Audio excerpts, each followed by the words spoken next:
So welcome everyone. Thanks for joining the webinar today. We're going to hear from Kim Schmidt from the Department of Commerce, and she's going to talk about social media and how to use it to market your community. So reminder that I'm recording, and I'm going to hand it over to you, Kim.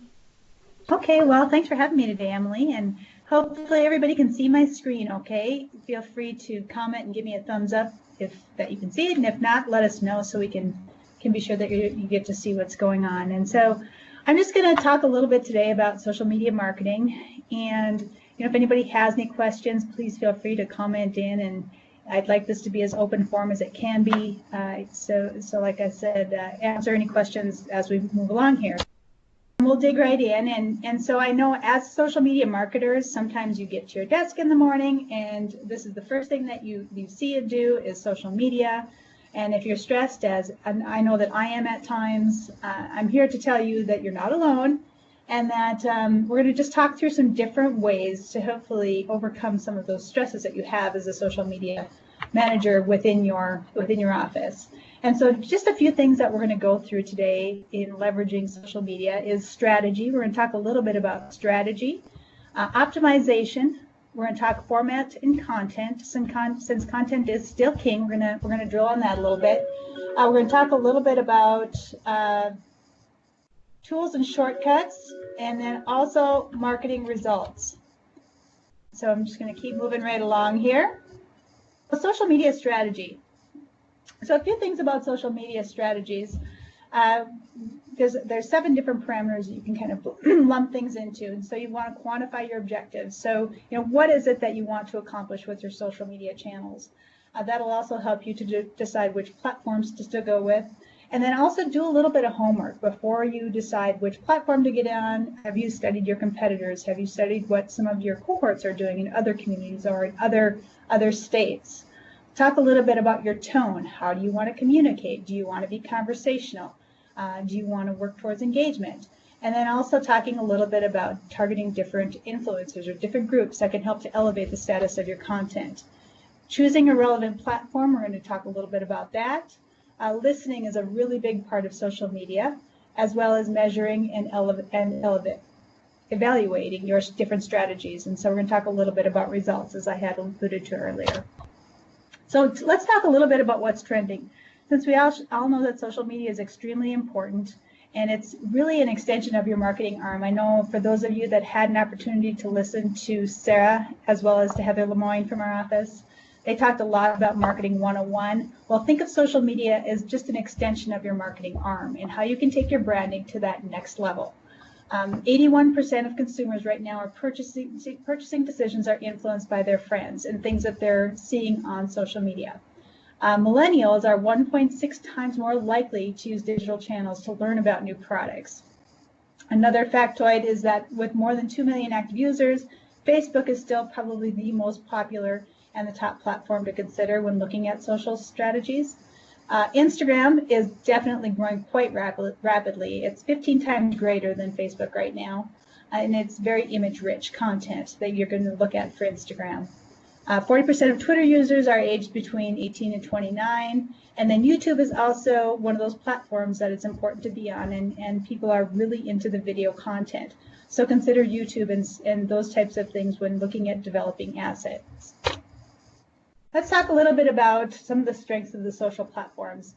I'm not going to read these verbatim just because I know that I'm going to want to get through some different things and show you some different examples.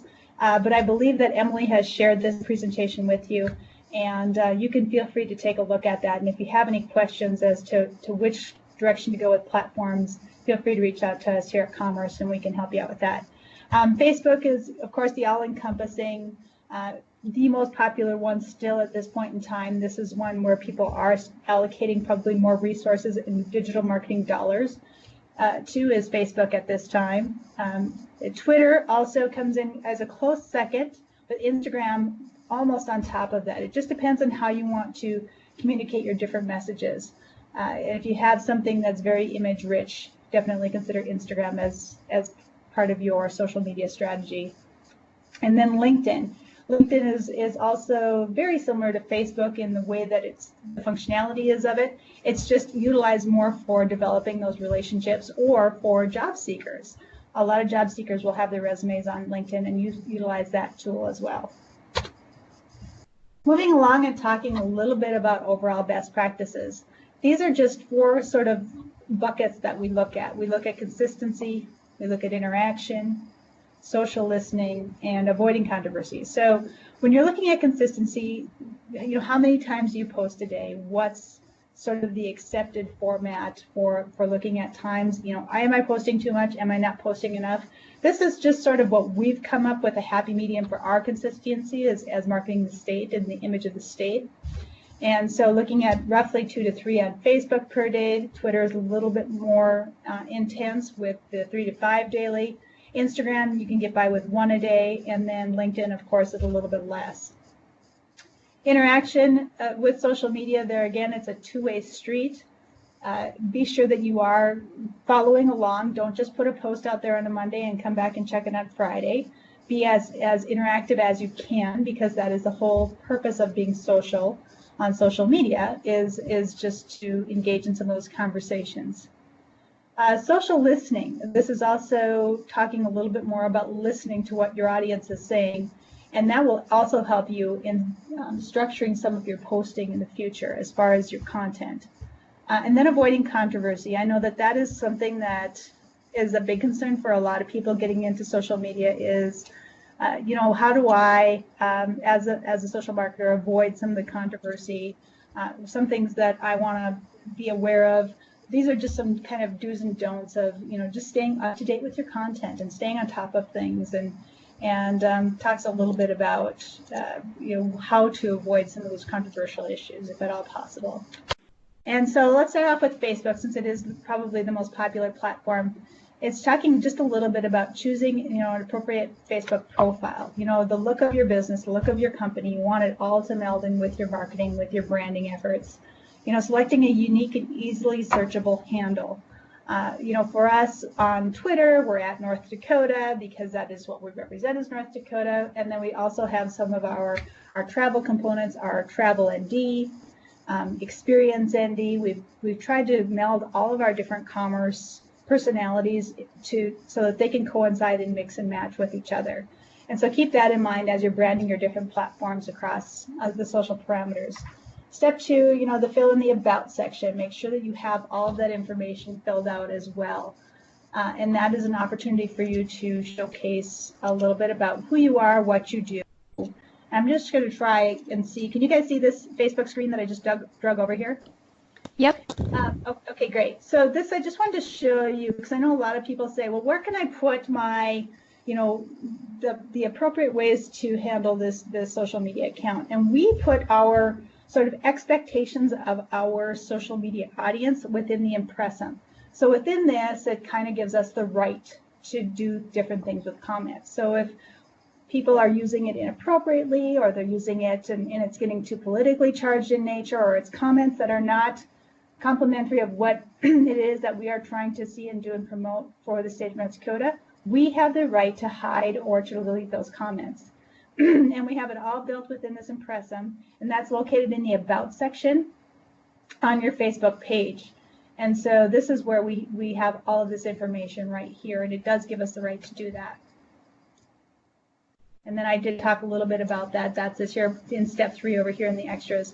Just talks a little bit more about utilizing the impressum and some of those components as well. Okay, we're going to go on to the next one here.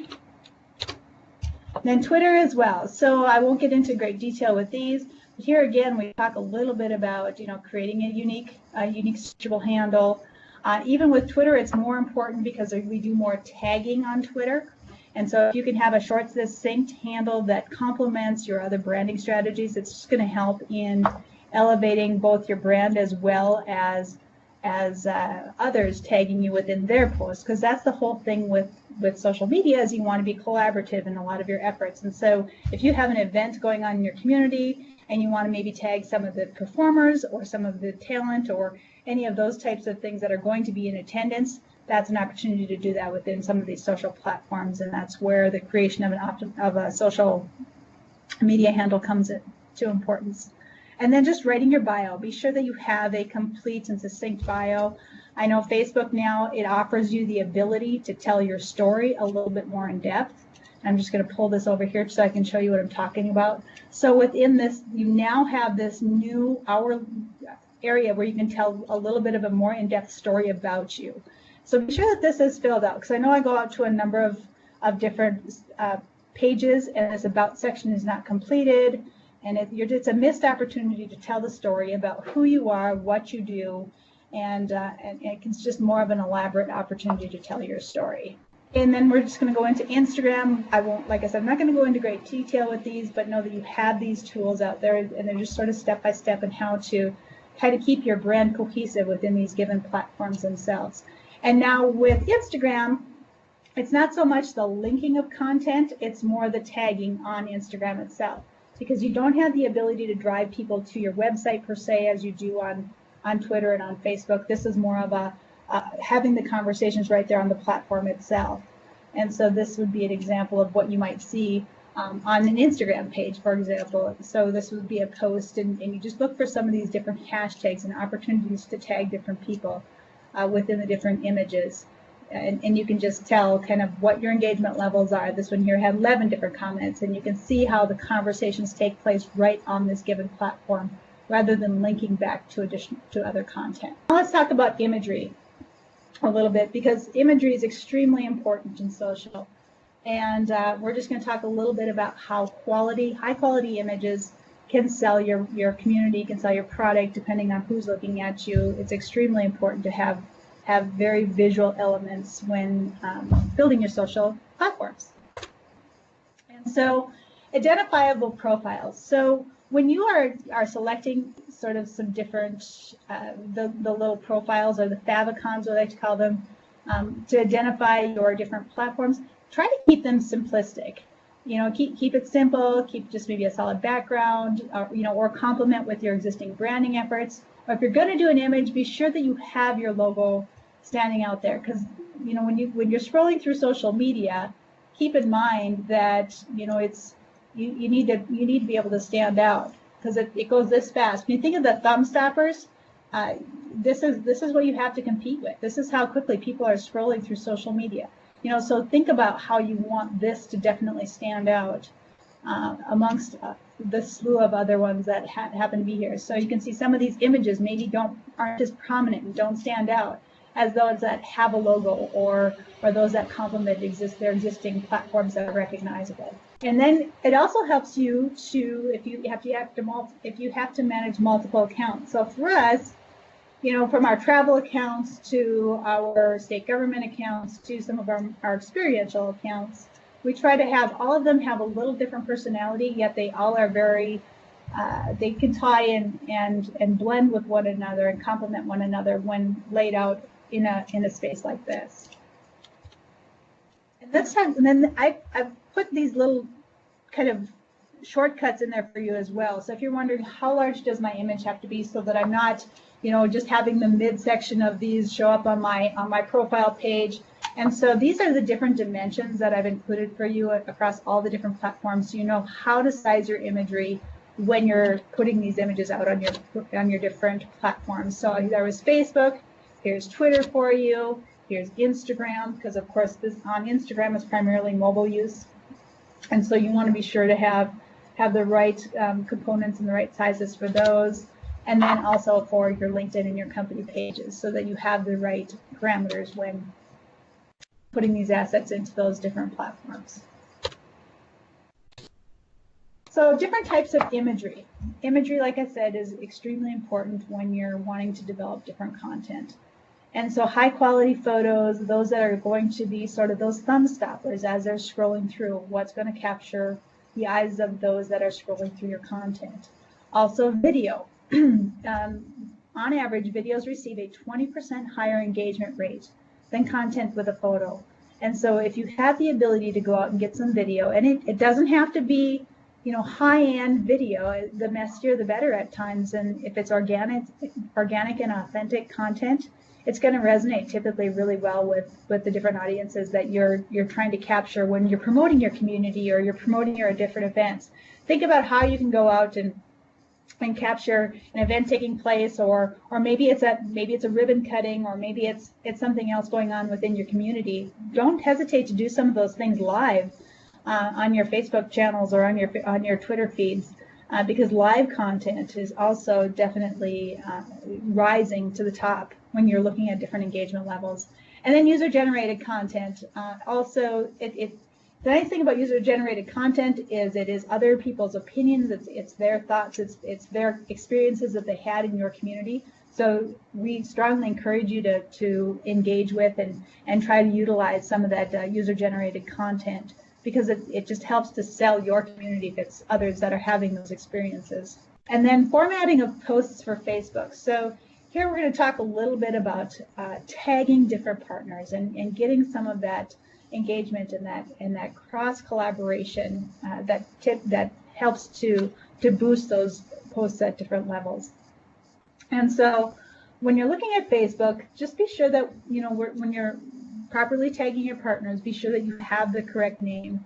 And to tag it, you simply put the @ symbol and then type out the name, and then it'll typically populate some different people for you, and you just select the right one and be sure that you're tagging them, so then they receive a notification that they've been tagged in a post. And when it's somebody like a Gwen Sebastian or a Tiger Lily or a Josh Duhamel, it just may help to elevate your content if you can get those people engaging with your content and sharing it to their millions of followers. And then also be sure that you're inserting the website link. Some links will populate content for you. Others, you'll have to just go ahead and load or embed your own content down below. And then also just be sure that you're including the hashtags that you're running with. If you're trying to tie into Travel Tuesdays, or maybe it's Motivation Monday, or Wisdom Wednesday, there are a number of different popular trending hashtags out there that are fun to participate in as well, that will just simply help to, there again, elevate your content and help with your engagement levels as well. Here again, we're talking again about sharing content. And when you're sharing content from other people's Facebook pages, always be sure to put a comment in of your own. So don't just go and you see a really cool post and you just share it back to your page because that's something that was extremely popular on that page. Add your own anecdotal comment to it. Even if it's as simple as, check this out, did you know we have this in our community as well? Or beautiful starry sky in North Dakota, you can see this best from Hebron, North Dakota. And just go ahead and put your comments in there, because that'll just help to make it more personal to your audience. Formatting posts on Twitter. Now, hashtags are important on Facebook, but they're extremely important on Twitter, because that's how people will search for different content. So, for those that are not as familiar with Twitter, I mean, if I simply come out here and type in #NDLegendary, it's going to pull for me the content of all of those people that are currently tagging anything that we're talking about on here. And that's how that's like a search engine. It's almost like the Google search of Twitter, and how people are capturing, falling within those different conversations, and you want to be part of those conversations.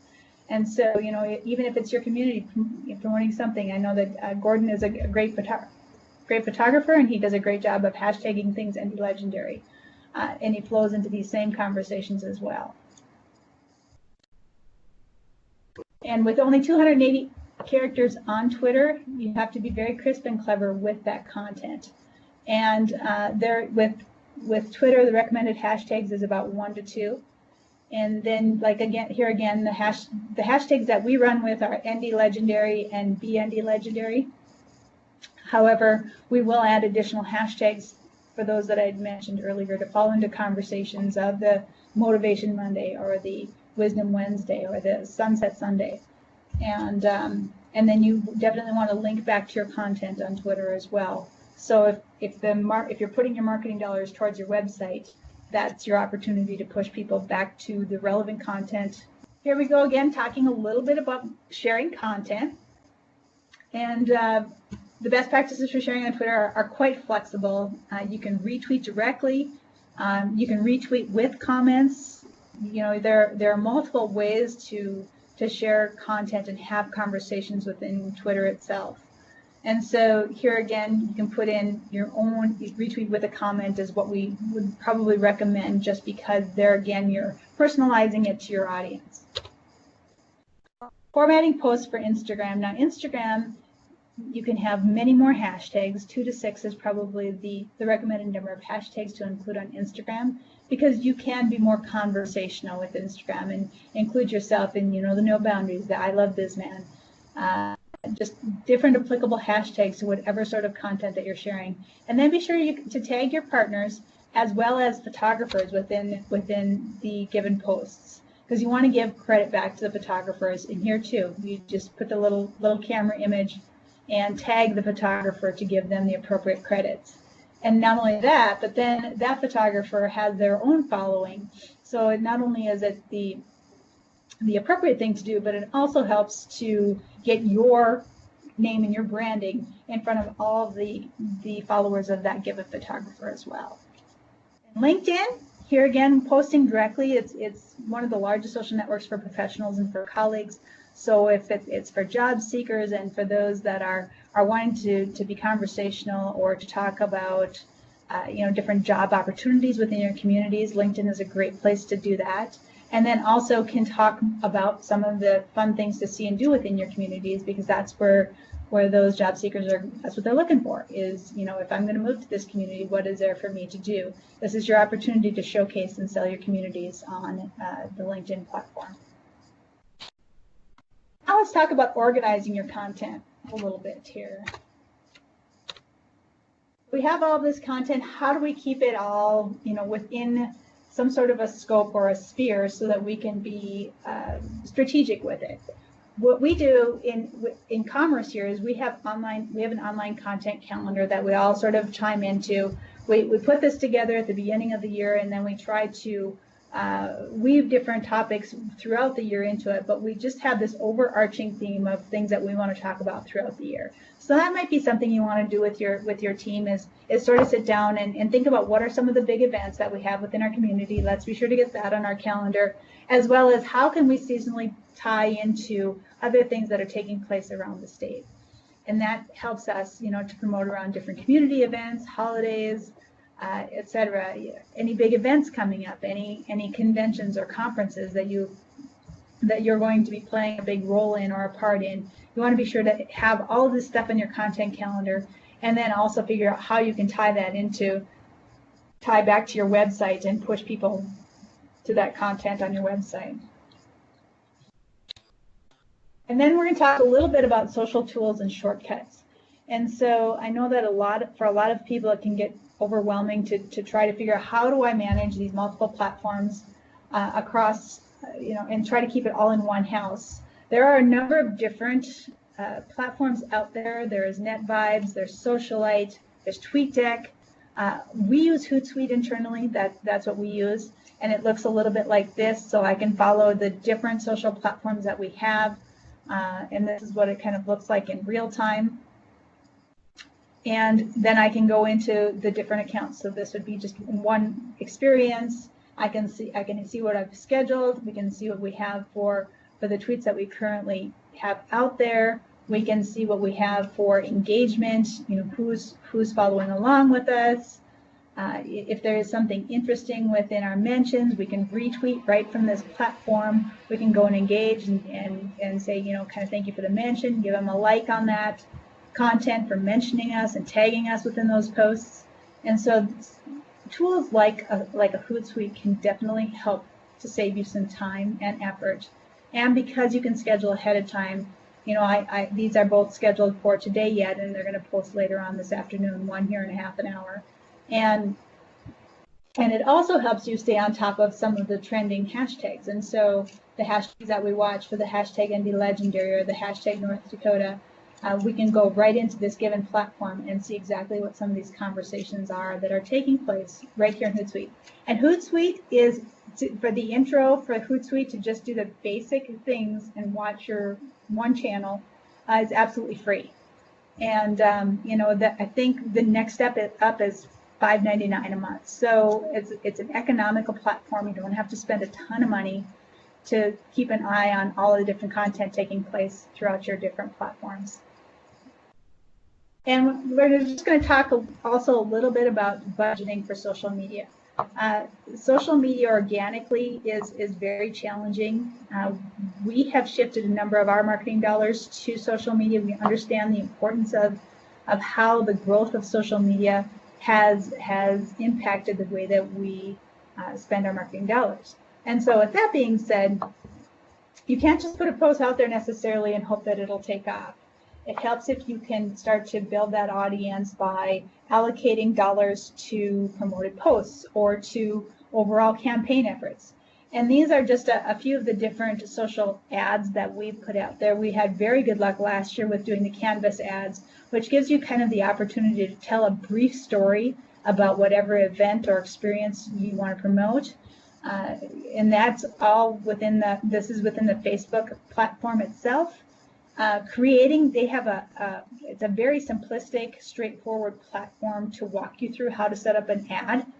And they don't charge you for, importing this imagery, and this is all absolutely free to create this Canvas ad. You just need to pay to boost it. And then this would just be your basic, promoted post on Facebook. I know every once in a while, if you're watching Facebook closely, you can see that you have opportunities to post. It'll say this post is performing really well. Well, I actually have one right here right now. So you'll get these little notification that says, boost your post for $30. It's performing better than a number of your other posts. And you can do that. We've done that at a few different occasions. If it's content that we really want to bring extra attention to, they've made it really simple for you by just boosting it within the given platform itself. The nice thing about doing something like this that is a more strategic and targeted ad is it gives you the opportunity to then choose your audiences. You can be very finite with selecting your target area. If you just want to target the Minneapolis area, you could do that. You could target based on interests. You could target people within Minneapolis that are searching for jobs on manufacturing.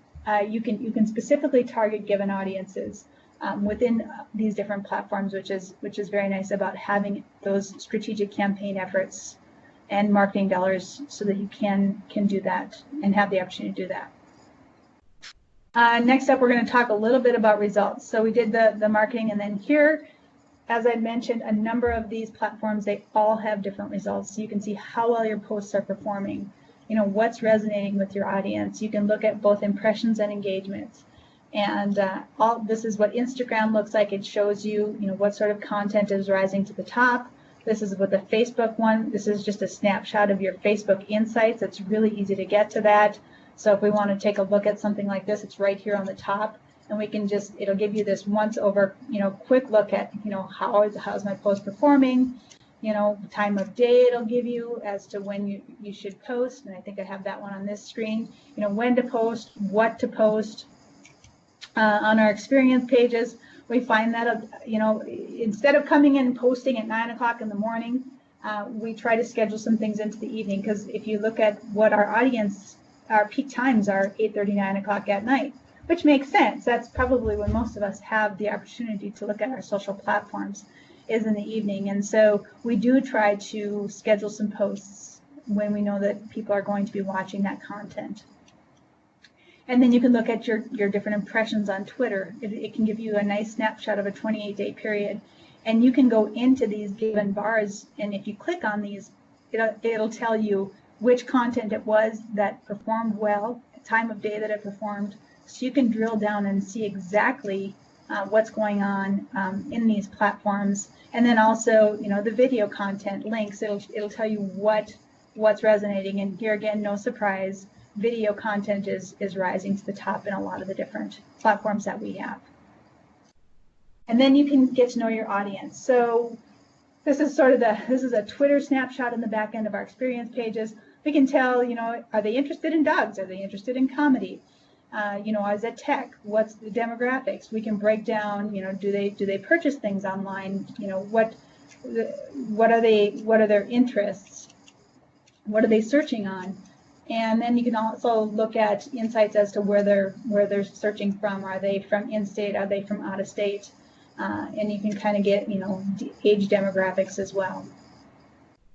And then I know that a lot of this can be overwhelming for one person, and typically in our smaller organizations, how do we get help with some of this? And social media interns are definitely an opportunity. I encourage you to take a look, at different students, for those looking for summer internships. Now is the time to start maybe taking a look at some of that.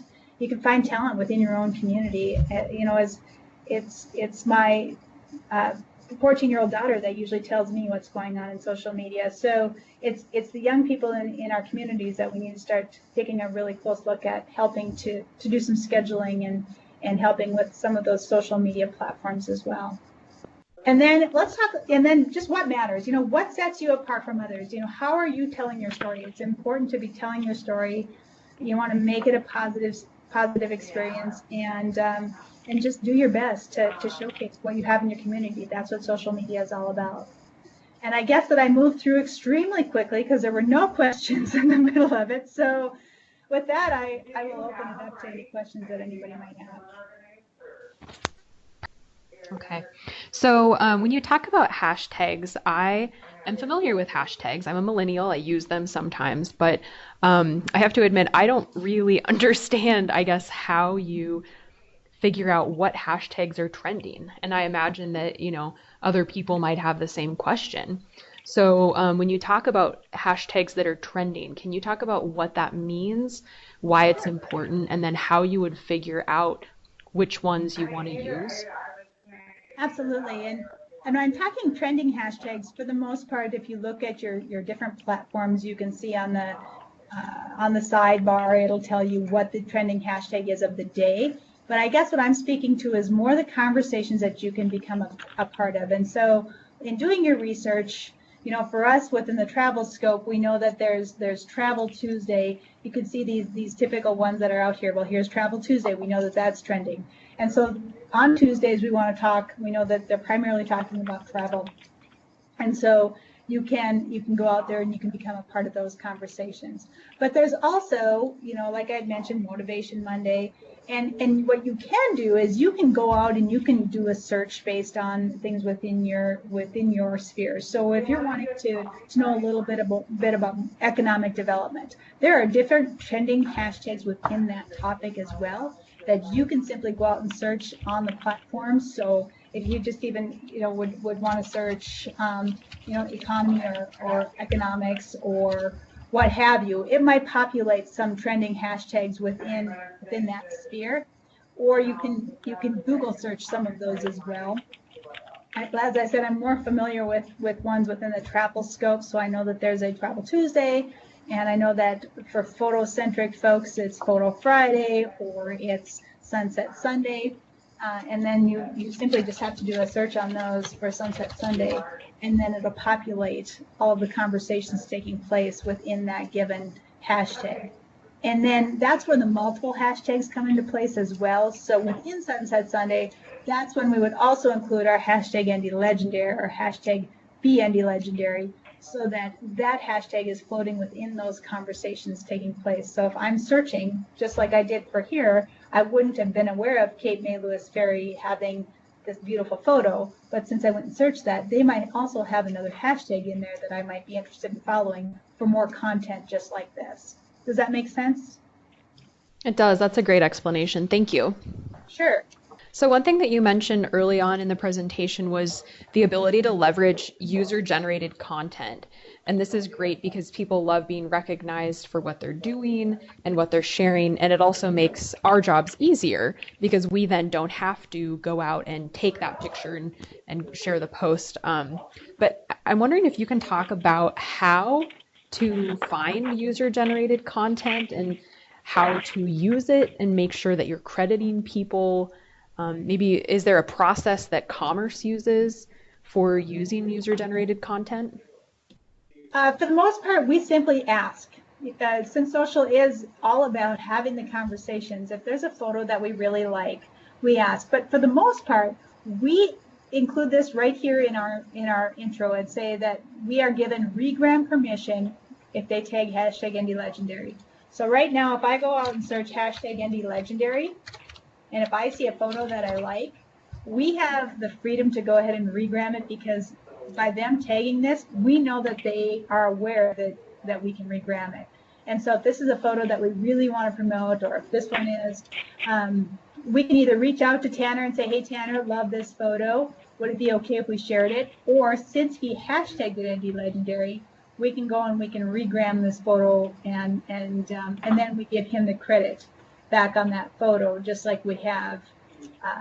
Let's see if I can find one for you. Just like we did, I believe, on this photo when we put this one out. And we just, did a quick shout out to Lammer K Photography, and then gave them the photo cred. And then typically, what we've also found is that when you give the credit like this, they will flow into the comment and say, thanks, appreciate you sharing our photo. Have more of these if interested. And so that's how we primarily use user-generated content. The 50CVB does a really good job of using it within their website content. And so I'm just pulling this up here so I can show you how they use user-generated content. And they actually contract with a company for this user-generated content, so it pulls all of this into sort of a consumable format here. So this is their website, this is their homepage. And you scroll down, all of this user-generated content flows right here within this sphere. And there are different products out there to do. And so this is one way that they are leveraging user-generated content. And I can't remember the name of the company, I should know, but let's see if it even shows me down here. It doesn't show me the name of the company. But there are different companies that you can use to pull all of this content together for you. And then it's in a nice, presentable, consumable platform. And if I click on this, it'll take you to this image, and it'll tell you a little bit about what was said about this photo, which is really cool because it's right there on their website.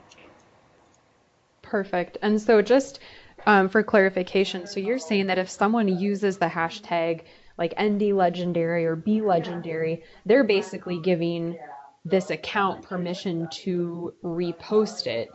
And so, for example, if someone did like hashtag Garrison or hashtag Hillsborough, that would be them giving permission to for those communities to then repost. Okay. Yes, you would just want to include it in your bio, so that when people are interacting and engaging with your hashtag, it says that, if you'd like us to share your content, simply hashtag it with hashtag Garrison, hashtag Hebron, hashtag whatever community, and then to give regram position on Instagram specific. That's primarily where a lot of the user-generated content is, and the shareable content that we use is primarily via Instagram because of the ability to regram directly.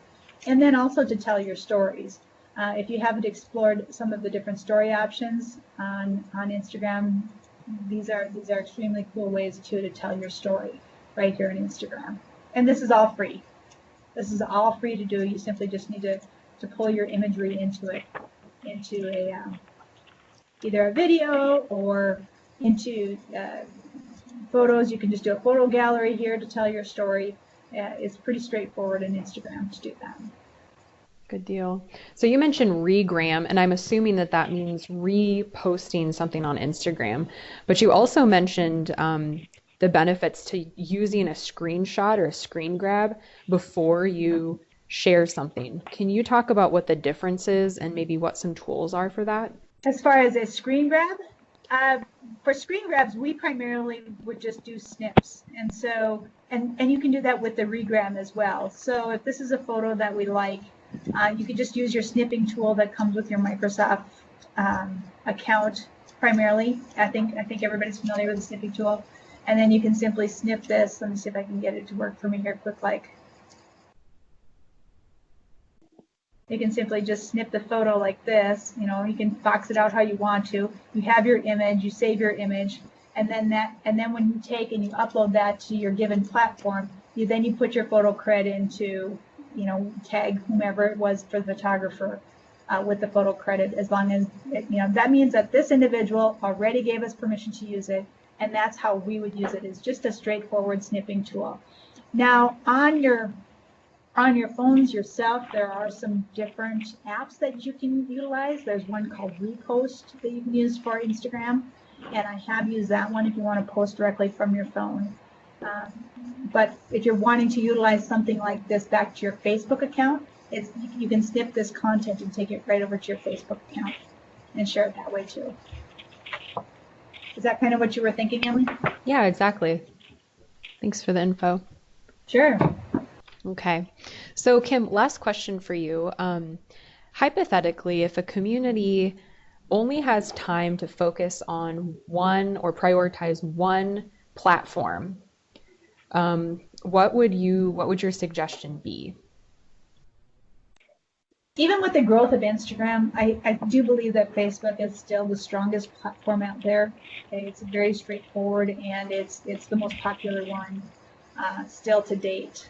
The other thing that I like about Facebook is that they make it very simplistic to not only tell your story, but also if you want to market with it. And so, like if I were to go into the different pages here, get out of this for a second here. You have so many different. The flexibility to utilize Facebook is great. I mean, even in telling your story in the cover, you can do video content right here. And then if you wanted to place for ad placement, it's pretty simplistic. You can either boost a post right directly from the given platform itself, or you can go and do some strategic planning with targeted ads. They make it very simplistic. I think also for communities, having your events posted, it gives you the freedom to do that. And that's the other thing I want to mention too. If people have events that they'd like for us to share on our pages, we are happy to do that. Just send us a note or send us a quick Facebook message and say, hey, we have this event coming up in our community. We've created it on Facebook. We will go ahead and share it within our events platform here on our different social platforms as well. And so to answer your question, Emily, I think Facebook is still the most popular, and from a user standpoint, in capturing eyeballs, I would choose Facebook. Good deal. And while you're answering that question, I thought of one last one because I saw Pinterest come listed on the sidebar there on Facebook. So I know that you didn't mention some platforms like Snapchat, Pinterest, and there's some other more location-based apps or social media platforms. Are there others that are kind of starting to trend that we might want to keep our eyes on that could be useful now or in the future? Well, I think that Snapchat is something for the younger generation, and they're definitely very big on Snap. However, from a marketer standpoint, it's really challenging to figure out how to leverage that platform and make it beneficial for communicating our messages. And so we have not gotten into Snapchat at all.